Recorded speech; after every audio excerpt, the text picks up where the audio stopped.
In the mist-shrouded valleys of central Japan, on a rain-soaked morning in October 1600, two massive armies faced each other across a narrow plain that would determine the fate of an entire nation.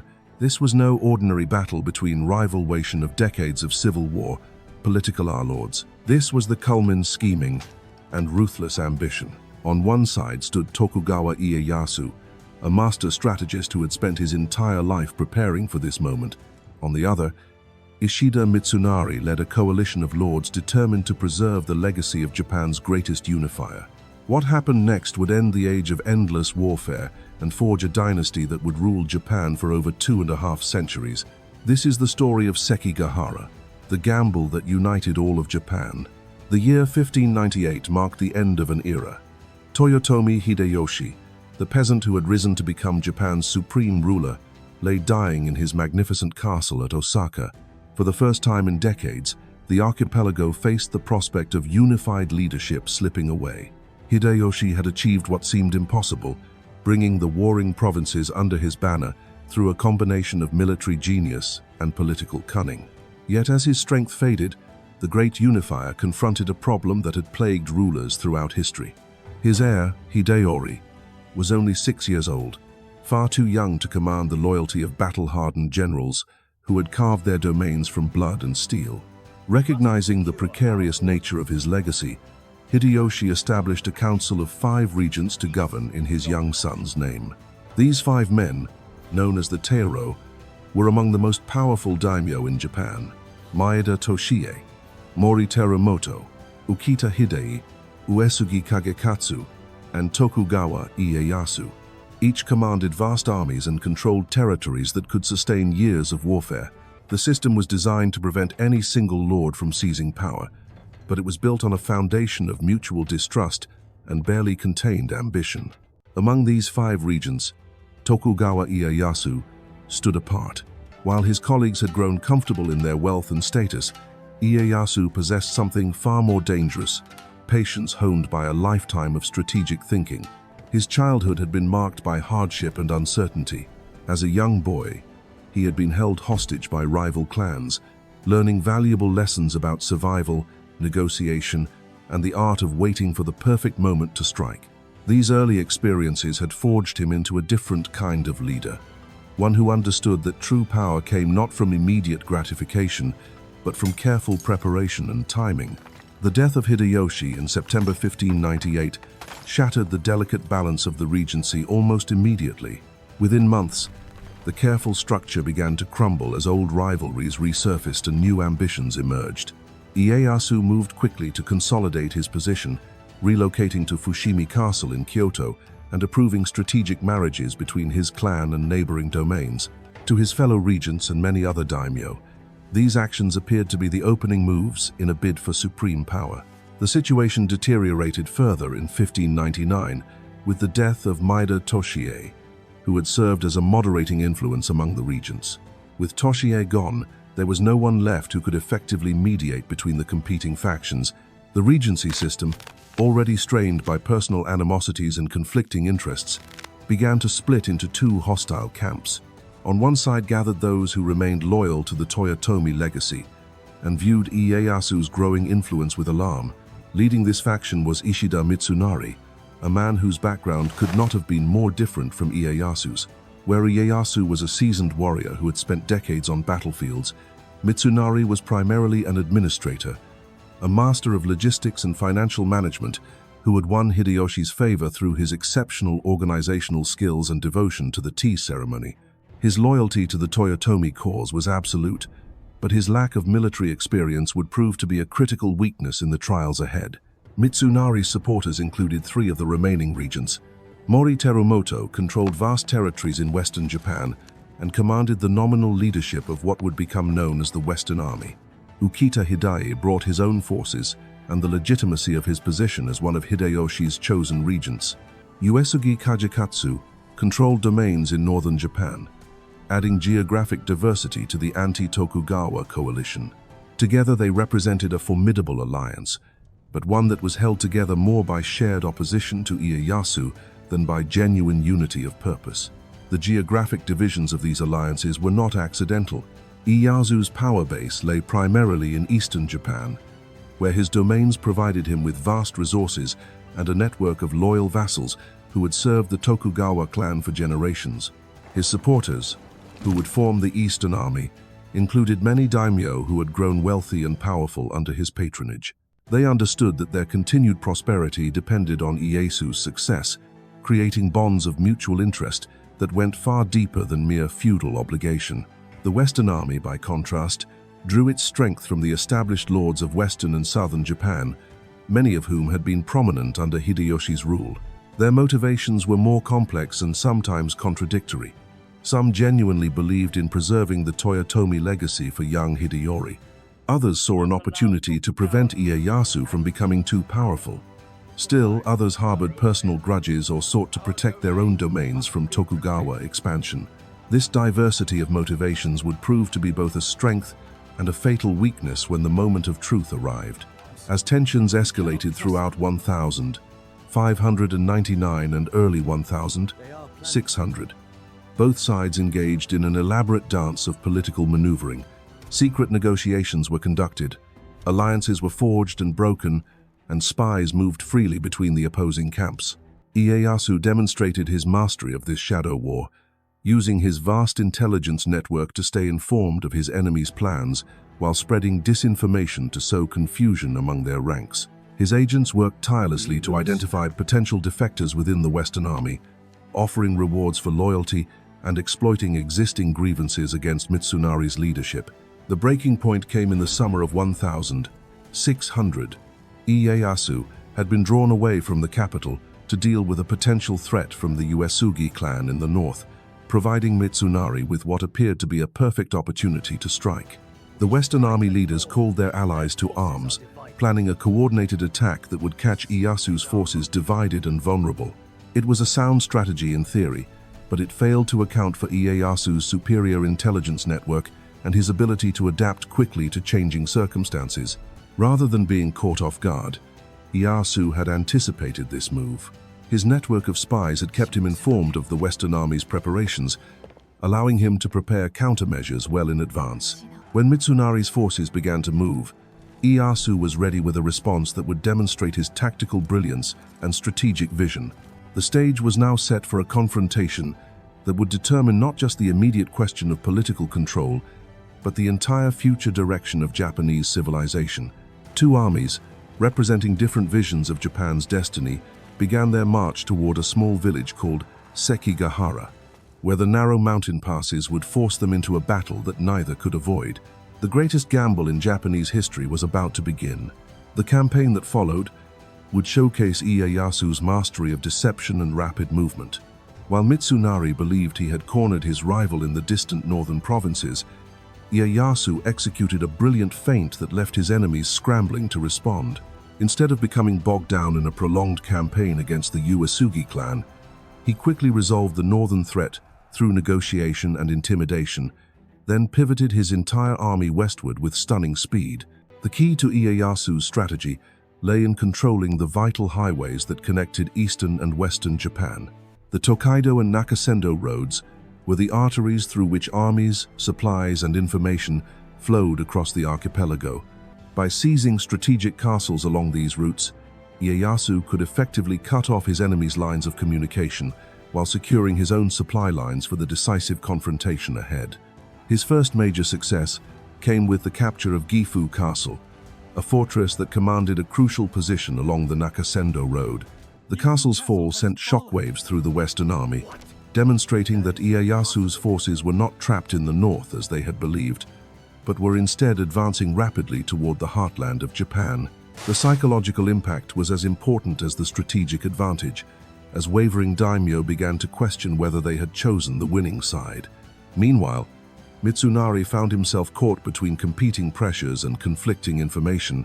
His spies reported that Ieyasu's next target might be Sawayama Castle, Mitsunari's own stronghold, which would leave the path open for a Tokugawa march on Kyoto and Osaka. The prospect of losing the capital and failing to protect young Hideyori filled Mitsunari with dread. Every hour of delay increased the risk that Ieyasu would outmaneuver him completely, yet rushing into battle without proper coordination could prove equally disastrous. The rain that began falling on the evening of October 20th added another layer of uncertainty to an already volatile situation. Both armies were forced to march through the darkness, their movements hampered by mud and limited visibility. Soldiers struggled to keep their equipment dry while maintaining formation in the treacherous conditions. The weather seemed to mirror the murky political situation, where loyalties shifted like shadows and the outcome remained impossible to predict. As dawn approached on October 21st, the two armies converged on the small village of Sekigahara. The location was not chosen by chance or accident. This narrow valley, surrounded by hills and bisected by the Nakasendō road, represented a natural bottleneck where Japan's destiny would be decided. The Western Army, despite arriving first, found themselves in the tactically inferior position. Their forces were spread across multiple hills, making coordination difficult and leaving them vulnerable to the kind of concentrated assault that Ieyasu excelled at delivering. The fog that shrouded the battlefield at first light seemed to hold the breath of history itself. Through the mist, over 160,000 samurai prepared for what they knew would be the defining battle of their age. The Eastern Army, numbering approximately 80,000 men, took up positions in the valley floor, their formations tight and disciplined. Facing them across the narrow plain, the Western Army's 80,000 warriors occupied the surrounding heights, their banners barely visible through the swirling vapor. Among the Western Army's commanders, doubts had been growing for weeks. Many had agreed to support Mitsunari reluctantly, motivated more by fear of Tokugawa dominance than by genuine enthusiasm for the cause. Some harbored deep personal resentments against Mitsunari himself, viewing him as an upstart administrator who lacked the military credentials to lead seasoned warriors into battle. These underlying tensions would prove crucial as the morning progressed. Ieyasu, positioned with his reserves behind the main battle line, surveyed the scene with the calm confidence of a man who had spent decades preparing for this moment. His intelligence network had provided him with detailed information about the Western Army's positions and, more importantly, about the secret negotiations that had been conducted with several key commanders. The seeds of betrayal had already been planted, requiring only the right moment to bloom into decisive action. The thick fog began to lift as the sun climbed higher, revealing the full scope of the forces arrayed across the battlefield. Banners fluttered in the morning breeze, displaying the mon of dozens of great clans whose ancestors had fought each other for centuries. Today, old alliances would be tested and new ones forged in blood and steel. The age of the warring states was about to reach its final devastating climax. When the first war cries echoed across the valley, they carried with them the weight of Japan's entire future. This was more than a battle between rival armies. It was a collision between two fundamentally different visions of what the nation could become.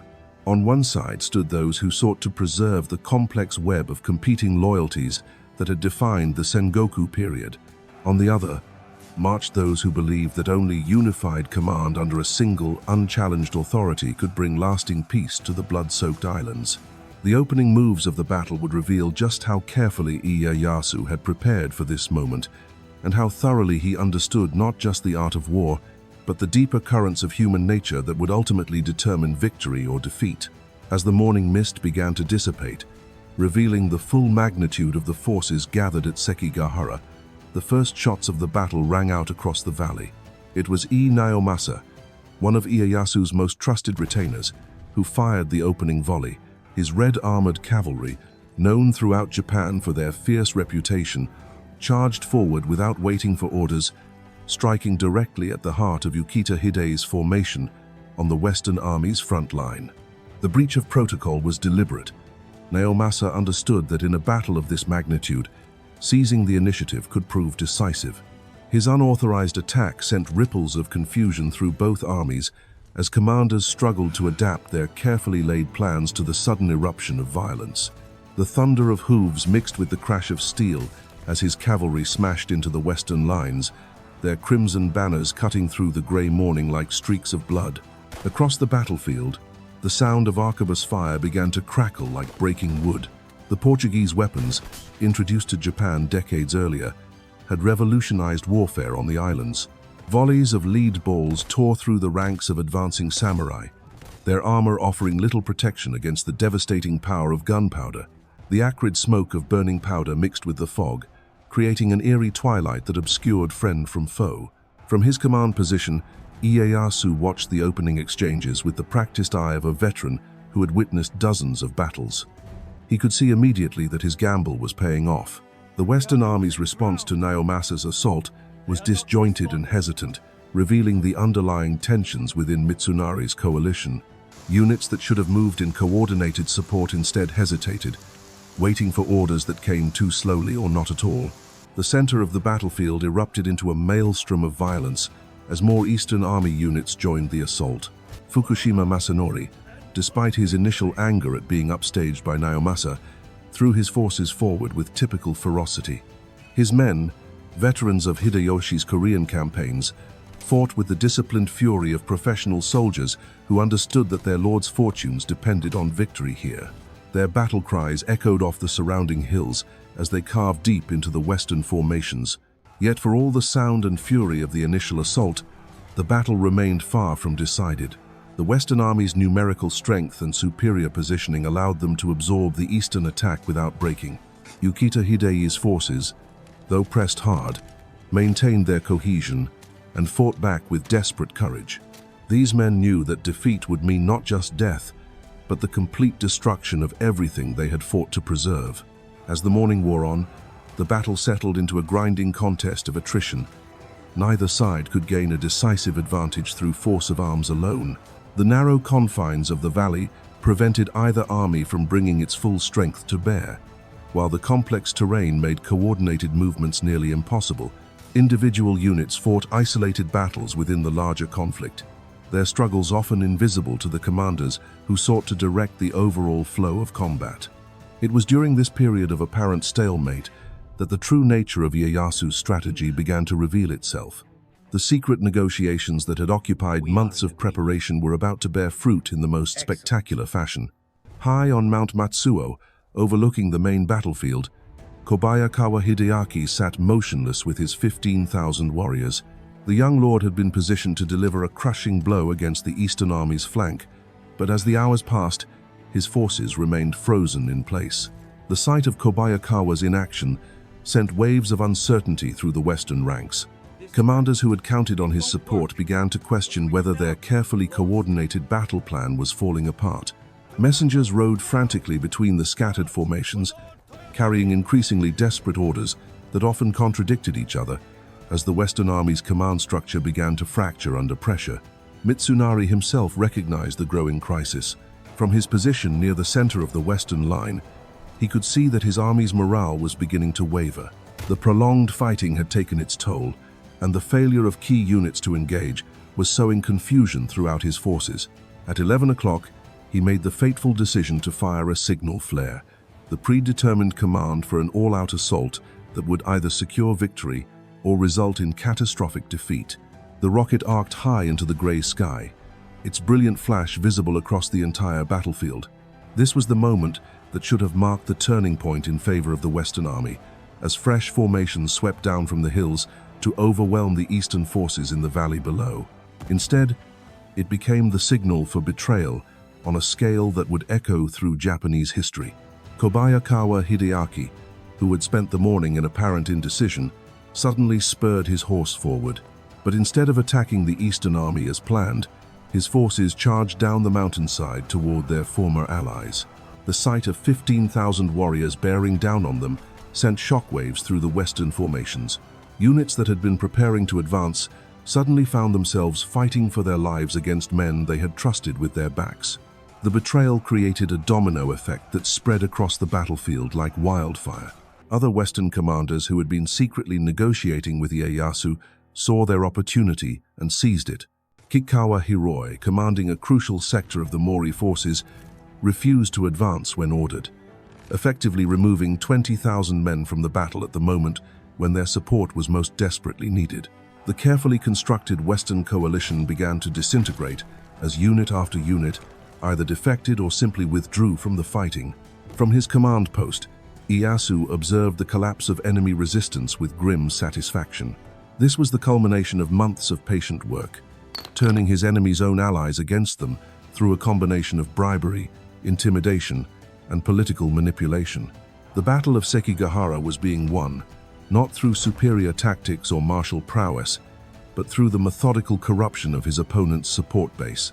The psychological impact of the mass defections proved as devastating as their military consequences.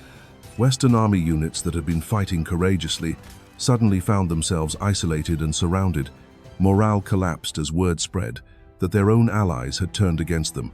Some formations attempted to retreat in good order, while others simply dissolved as individual samurai fled the field or switched sides to save their own lives.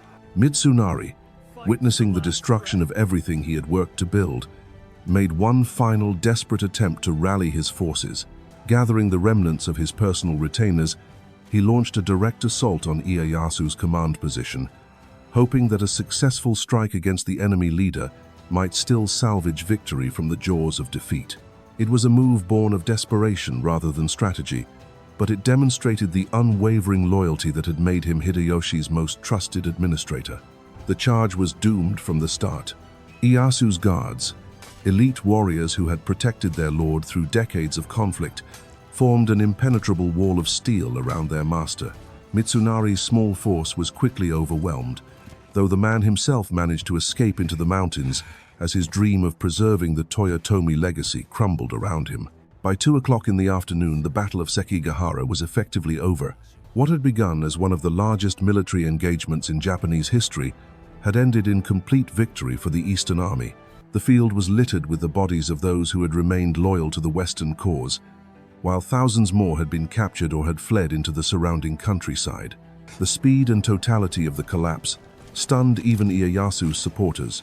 In the span of a few hours, the political landscape of Japan had been completely transformed. The complex web of alliances and rivalries that had defined the Sengoku period lay in ruins, replaced by the stark reality of Tokugawa dominance. The aged not with a gradual consoli of the warring states had endation of power, but with a single, decisive stroke that left no room for doubt about who would rule Japan. As the smoke cleared and the cries of the wounded echoed across the valley, it became clear that this battle had achieved something that centuries of warfare had failed to accomplish.